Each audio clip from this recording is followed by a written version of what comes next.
This is One on One.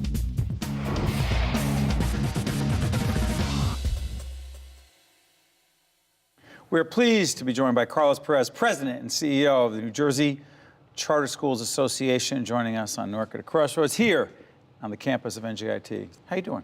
Doing well. Thanks for having me. Our pleasure. Put charter schools in the city of Newark in perspective. How many charter schools are there? Sure, there are 21 charter schools in the city of Newark, serving about 10,000 students in the city as well. Okay, so what is a charter school for those who don't know that? Absolutely. A charter school is first and foremost, it's a public school that is open to all students who wish to attend. There's no tuition, there's no entrance requirements. As long as you live in the district, you can attend. If there's more seats than are available, there's a lottery. And as a result of that lottery, we actually have another 10,000 students on wait lists here in Newark. Yep, and full disclosure, and you know where I'm going here, is that my dad founded a charter school called the Robert Treat Academy. Now, Robert Treat, do you know who Robert Treat was?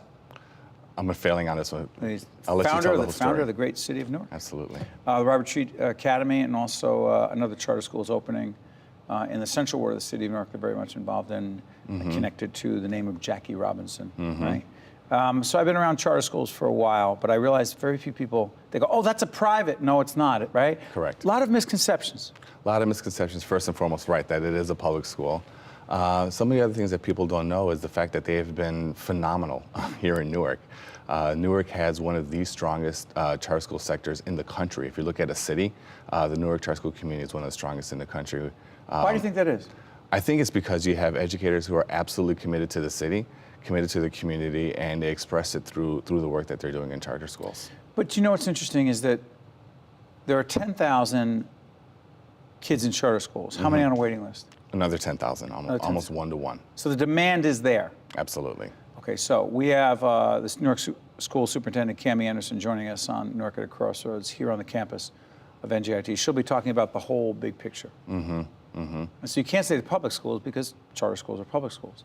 But they are different from the more traditional public school. Correct. How so? They're different in that the decisions made about the charter school, the academic program, what's going to be happening in the classroom are made at the schoolhouse. They're not made at the district level. So how we're going to go about teaching math, how we're going to do our community involvement curriculum, how long our school day is, how we develop and train our teachers and give them all the professional development.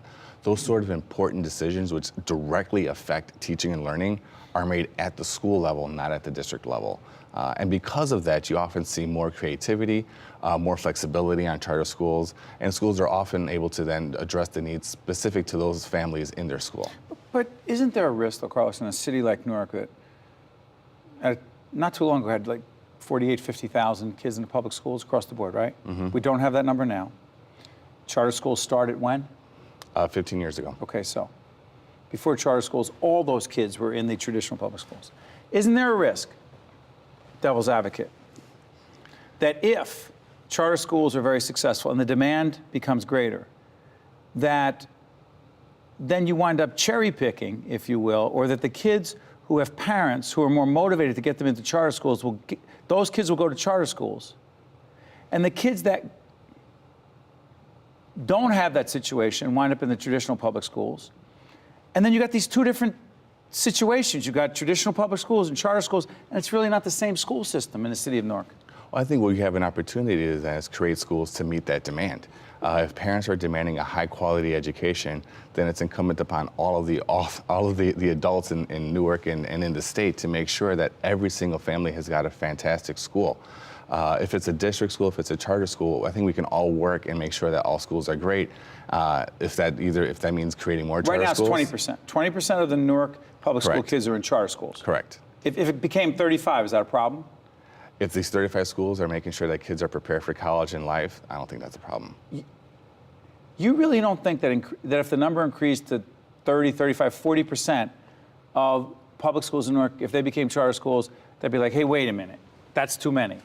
I think it'll be a political problem. It won't be a problem for kids who want a great education. What's the difference between a political, I'm sorry for interrupting, what's the difference between a political problem in your mind in the city of Newark versus a problem for kids? What's the difference? I think the difference is whose priority do you have? Do you have the priority of those who have adult interests or organizational interests, or making sure that every single child's got a great seat and is have an opportunity for a great education? Until every single child knows and every parent knows that their child is receiving a top-notch education, I don't think anyone can stop working towards creating great seats for students. You know, because you are involved in charter schools throughout this state, you have a unique sense of how Newark fits into the bigger picture. Do you believe there's something about the Newark educational establishment / community / environment that is so unique or special?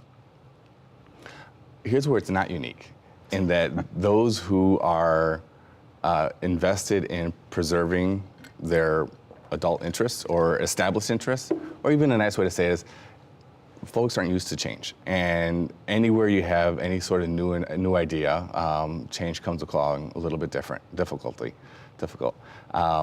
And I think that there's no real difference there.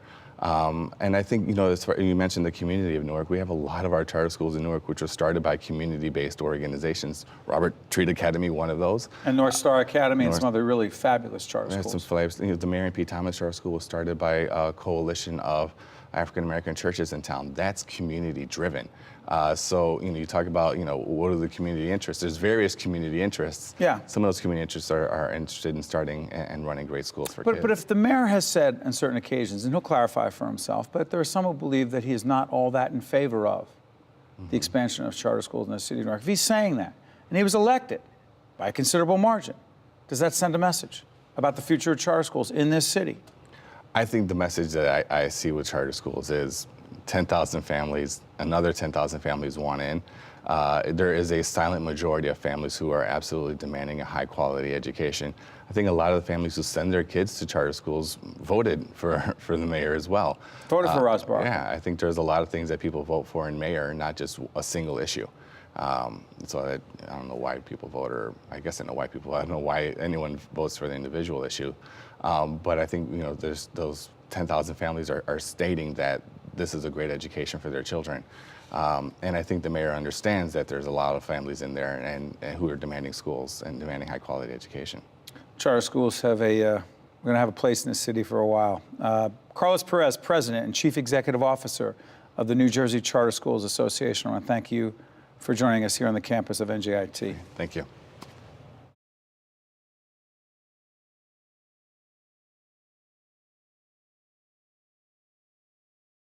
One-on-One with Steve Adubato has been a production of the Caucus Educational Corporation, celebrating over 25 years of broadcast excellence. Funding for this special edition of One-on-One with Steve Adubato at NJIT has been provided by New Jersey Institute of Technology, Prudential Financial's Global Communications Department, Barnabas Health, TD Bank, Josh S. Weston, the Fidelco Group, and by PSE&G. Transportation provided by Airbrook Limousine, serving the metropolitan New York, New Jersey area.